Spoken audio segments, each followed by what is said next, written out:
Hello, Trinity. Okay, I was a coach, so that's not going to fly. I'm going to have to hear you a little bit. Hello, Trinity. Hey, that's a little bit better.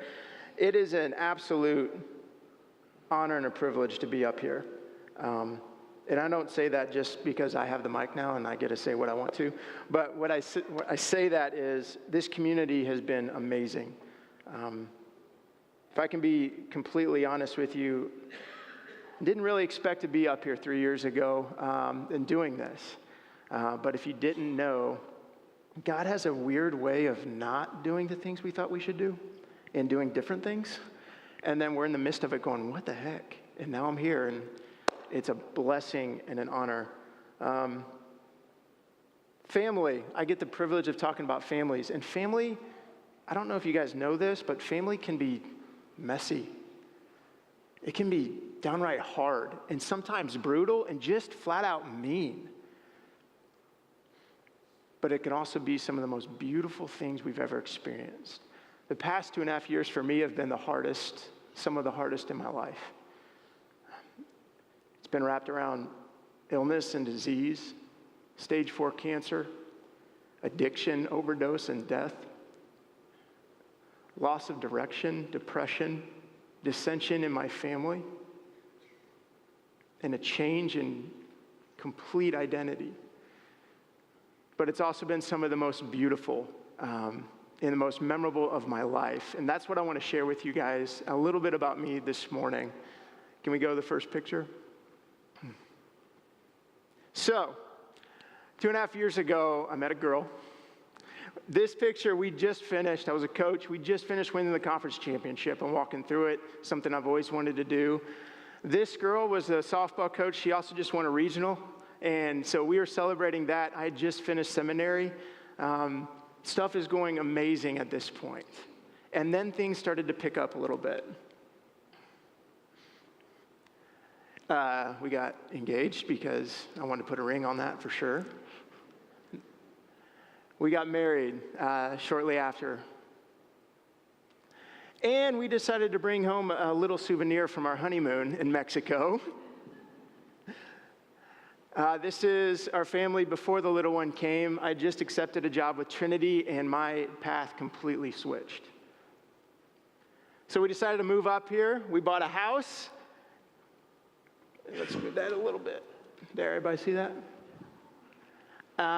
And this is our little bundle of joy. Miss Sailor Grace came and blessed us 3 weeks ago. And now this is my family, including our dog Tico. I had to include him. So my life from a single guy thinking where I was going to go, and in 2.5 years, all of a sudden I'm here.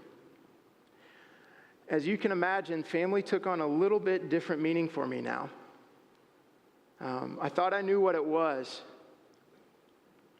But now, as I held my daughter in the hospital, and I was talking with her about things I'm looking forward to, like daddy-daughter dances and her first day at school and the day she brings home a boyfriend, and I get to really mess with him, and that's going to be really fun. But started hitting all these things, and it hit me. The weight of what it means to be a parent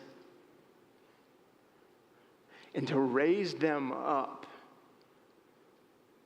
is one of the most humbling, beautiful, yet terrifying things I've ever experienced. And she's only 3 weeks old. I don't know what I'm going to do. But it's fueled more so what we want to do in our student ministries and with our families.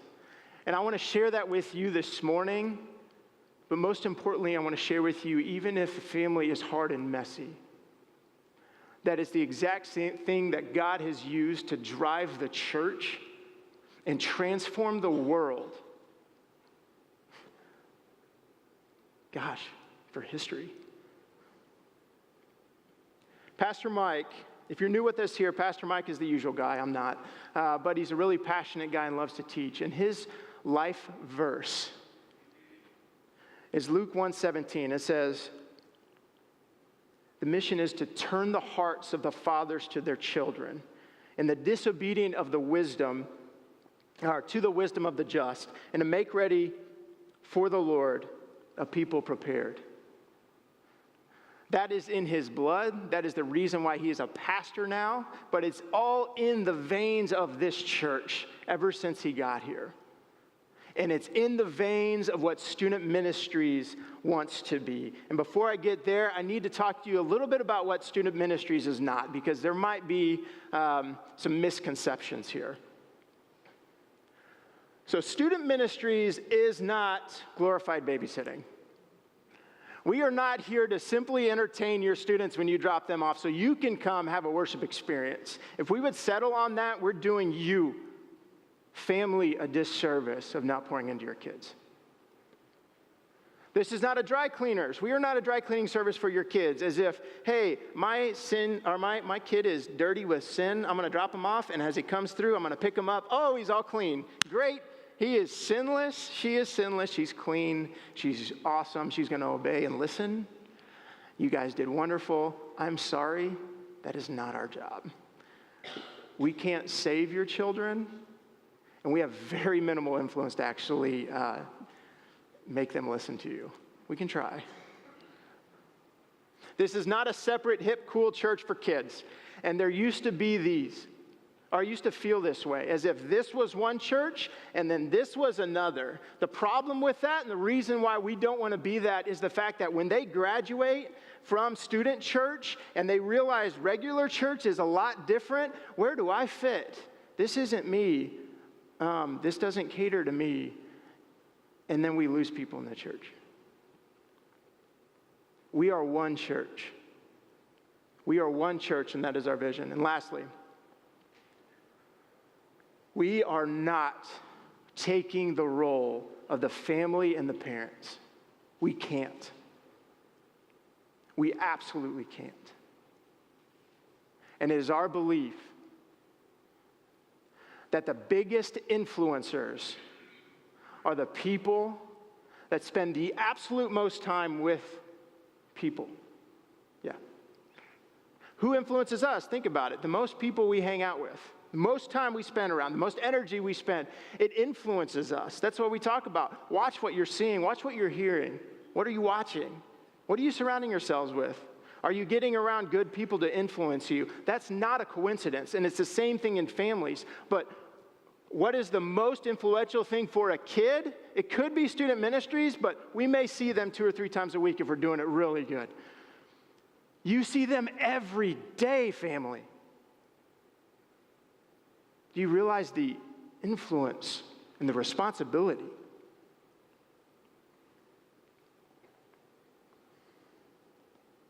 I want to go to a book that I've been reading. It's called Revolutionary Parenting by George Barna. And the Barna Group is a research organization that talks about church dynamics, and they research what's going on. And he's done some really good stuff. And this book was really interesting. He set out to try to see what type of kid programs, student programs, and what churches are doing to raise up what he calls spiritual champions. So not just students that know the word, but they're actually owning it. They're reading on their own. They're learning on their own. They're in ministries on their own. It's like they are their own little Christian doing stuff. And when they become adults, they're continuing that. And so he ran out to research that. Okay, how can we do this? You know what he found out? It wasn't the church. Here's a quote from his book.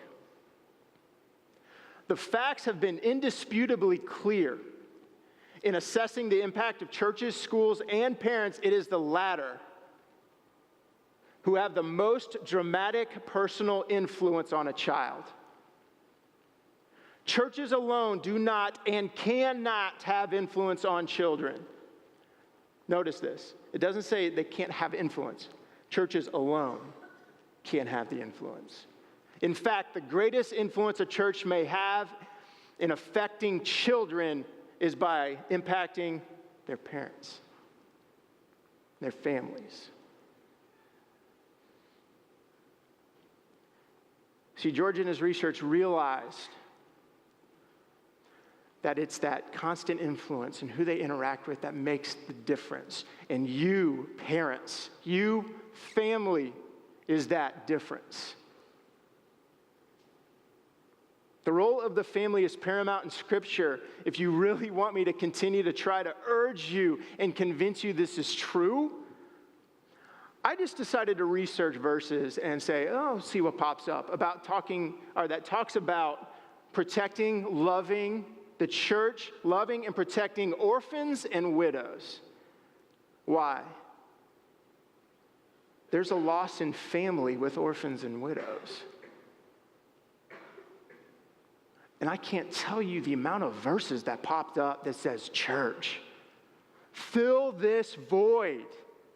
Why? Because the family is transformational for your children. So parents, if you have children, understand the responsibility and the weight. Because without you, one of the main goals of the church given from God is to fill your void. That should be convincing enough.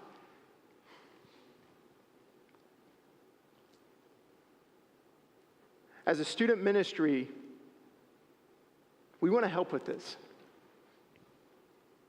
And so a verse that came to mind for me that hit me hard was Psalm 78, 1 through 7.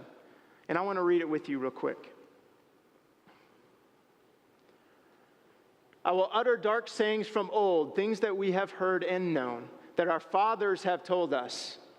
We will not hide them from their children, but tell the coming generation the glorious deeds of the Lord and his might, and the wonders that he has done. He established a testimony in Jacob and appointed a law in Israel, which he commanded our fathers to teach to their children, that the next generation might know them, the children yet unborn, and arise and tell to their children. A maskil of Asaph. Give ear, O my people, to my teaching. Incline your ears to the words of my mouth. I will open my mouth in a parable, so that they should set their hope in God and not forget the works of God, but keep his commandments. The responsibility of passing this on is from the fathers to their children. That includes you, mothers, and families too. It's been set in the Old Testament. You see the very lifeblood of this church and the church of the world. The whole lifeblood of this whole movement since the beginning has been through families passing it down generation to generation. That's why some of those books that are like all just lineage and you're like, what the heck is going on? I can't get through this. Anybody trying to do the Bible in a year, you're like, man, I hope this section's over soon. It's showing the passing of down. Name had meaning. Family had meaning. Family origin had meaning. And you passed that along. There wasn't Google. It was word of mouth, mostly.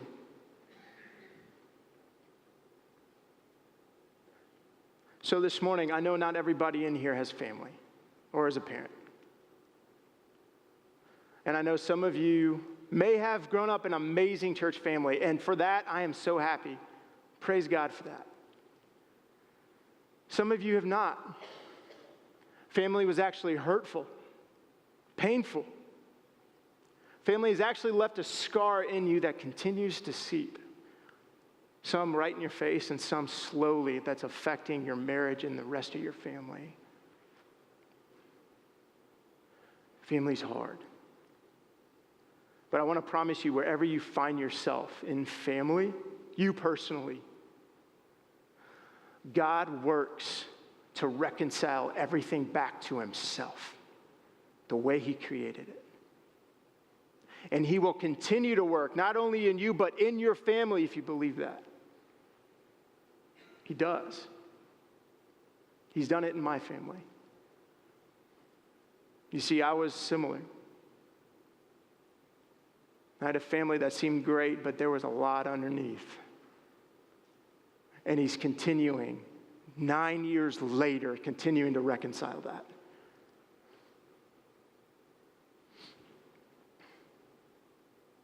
So if you find yourself in a broken family, there is hope to know that God reconciles families back together. And we can see this in Ephesians when he took two enemies, the Jews and the Gentiles, for years, because of religion and beliefs, separated enemies. He took those two opposites, wiped the slate clean, said, new rules in place. There is no longer definition by you because of your name or who you were born to or born into, what family lineage. No, because now the middle ground, adoption through faith in Jesus Christ. And what he means by that is that through faith in Jesus, you gain a new name. You gain a new inheritance. And it is for everyone, even your enemies, and yes, even your family. There's a new family in town.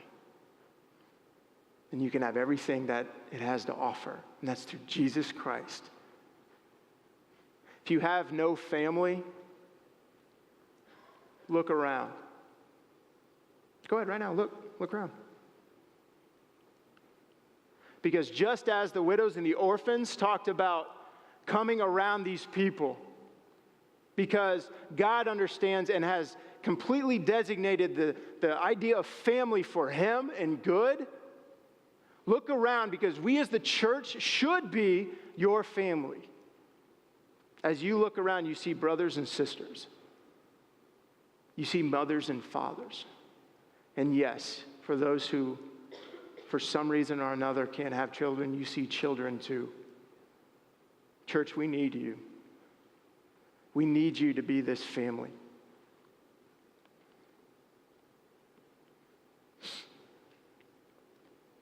So some may ask, how would I fit here? And I'm going to bring up Matthew 12, 46 through 50. If you're not convinced that you're a part of this body, Jesus actually talks about this. While he was still speaking to the people, behold, his mother and his brothers, this is blood, stood outside asking to speak to him. But he replied to the man who told him, who is my mother and who are my brothers? And stretching out his hand toward his disciples, he said, here are my mother and brothers. For whoever does the will of my Father in heaven is my brother and sister and mother. Here are my mother and my brothers and my sisters and my fathers. You, church, are the family to come around our families.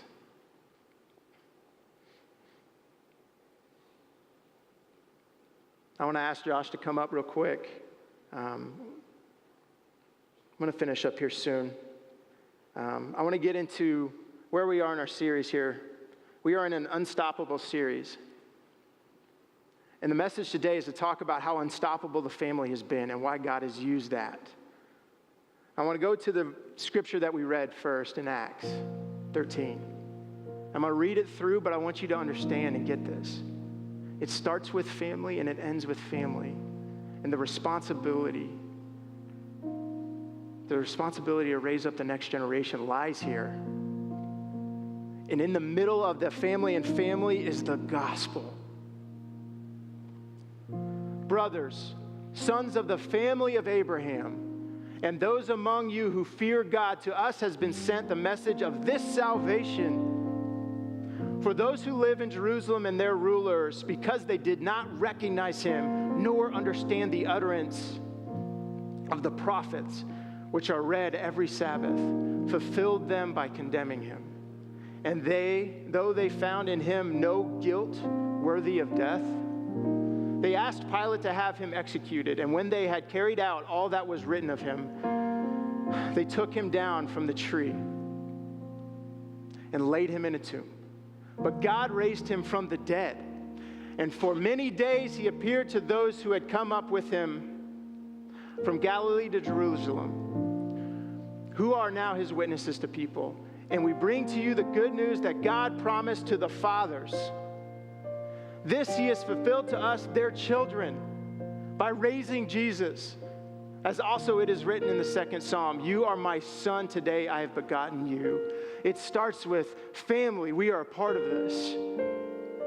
And the responsibility that we, church family, all together have is to pass this along to the next generation, the gospel, the hope in Jesus Christ. That even though the pain that you feel, even in your families, there is hope. The hope to the children who is us. That we have hope in Jesus Christ. We have a new name. That is the promise. You see, the church doesn't exist without you. It never would have got here. And it won't unless we continue. See, this isn't anything new. We're simply picking up the baton in our time in history to pass it along. So, if you're a student in here and kid in our student ministries or not, if you're not, we'd love to have you. But students, I want to tell you one thing and address you real quick. Do you know Jesus changed the world with a bunch of teenagers? A bunch of uneducated fishermen and a couple tax collectors, a couple other people too. Uneducated, inexperienced teenagers that nobody would bat an eye at. So, students, wherever you are, do not ever question what God can do through you. Not just in your schools, but in your own families. Do never question your role in this church family. Who do you need to be a brother and a sister to? Because you are one. Singles. There's some single people in here too. It's easy to really desire that community with somebody, and that's not a bad desire. But it is a bad desire, and it is sinful if it becomes your God. Marriage does not fix loneliness. It doesn't. It makes you more selfless. Your singleness now, Lord speak. Your singleness now is God ordained. He used a single man in Paul to change generations through his writings. Embrace where you are and become the man and the woman of God that deserves to be in community and serve royalty, a daughter and a son of God. And if it never comes, impact the world. Love your family. There's plenty that needs it. If you're married with kids or without kids, start there. If you're married without kids, love each other. Love each other, because marriage is the exact example that we get from God. As Christ loves its church, that is the example that you are setting. And so whether you have children or you don't, that is the example you're setting. Go home and love your wives and love and respect your husbands. Work it. It's hard. It's not easy. Work it. Because parents who don't have children and want children, when you do get those children, that's the example you'll give them. Work it now. Prepare yourselves for that. And if you never have children, again, look around. there are children in here that need more parents than just a couple. I've been in the room with them. And there are orphans out there that desperately need children. Be the church.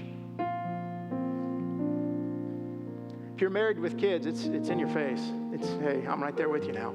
It's right there. I ask you, step up. Your role cannot be magnified more. And it starts with your relationship with the Lord. It starts with your relationship with the Lord, because how your relationship with the Lord goes is how you're going to love your wife. And how you love your wife or love your husband, how you interact, trickles down to your children. They see the gospel through your marriage. Check your relationship with the Lord. Infiltrate it into your marriage. Transform your children. Set that example. Lastly, I'm going to call these empty nesters. Those who have had kids fly the coop, maybe adults already, and even the generation that have older kids with many grandkids.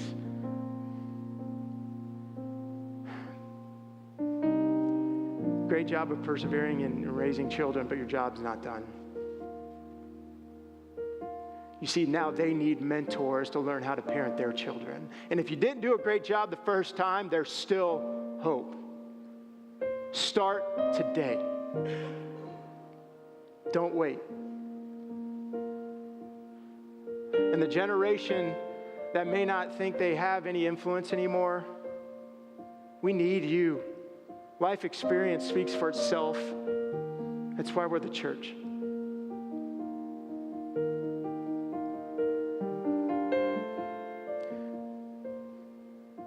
We have response cards every week. And I want you to go ahead and grab those. They're in your back seat pocket. I'll wait for you. Yeah, go ahead and grab them. Yeah, they're right there. Hey, in your row, look down, make sure people have them.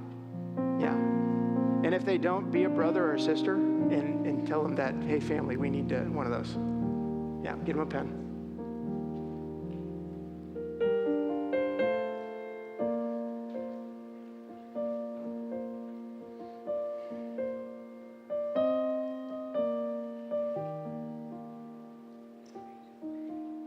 So last week, if you weren't here, Pastor Mike talked about a book.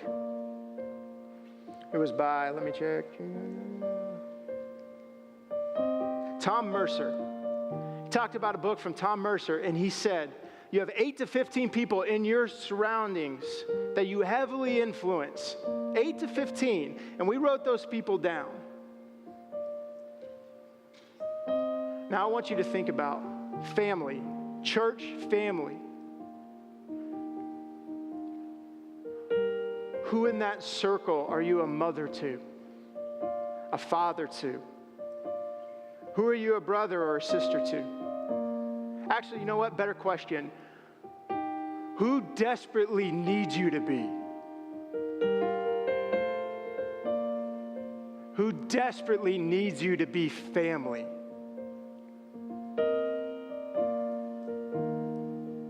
Ask the Spirit to put those on your heart. Write those people down.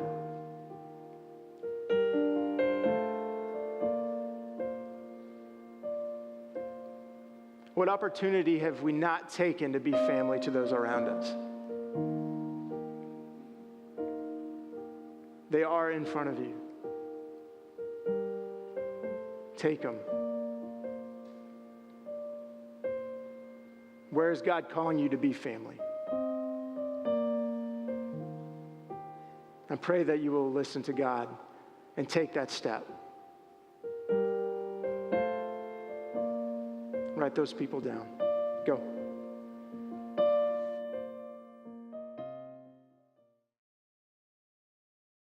We just just want to thank you for watching the sermon online. If God is working in your heart, we would love to hear about it. You can go online, www.encountertrinity.com/nextstepscard. You can fill out information there. Let us know what God is doing in your heart. If you need help with anything, we would love to help. Counseling, we would love to do anything that we can to help you go to that next level spiritually. When you fill this out, it goes to one of our pastors. It is private, and we will take care of that information to the best of our ability. We love you, we care about you, and we want to see God do great things in your life. Have a great day.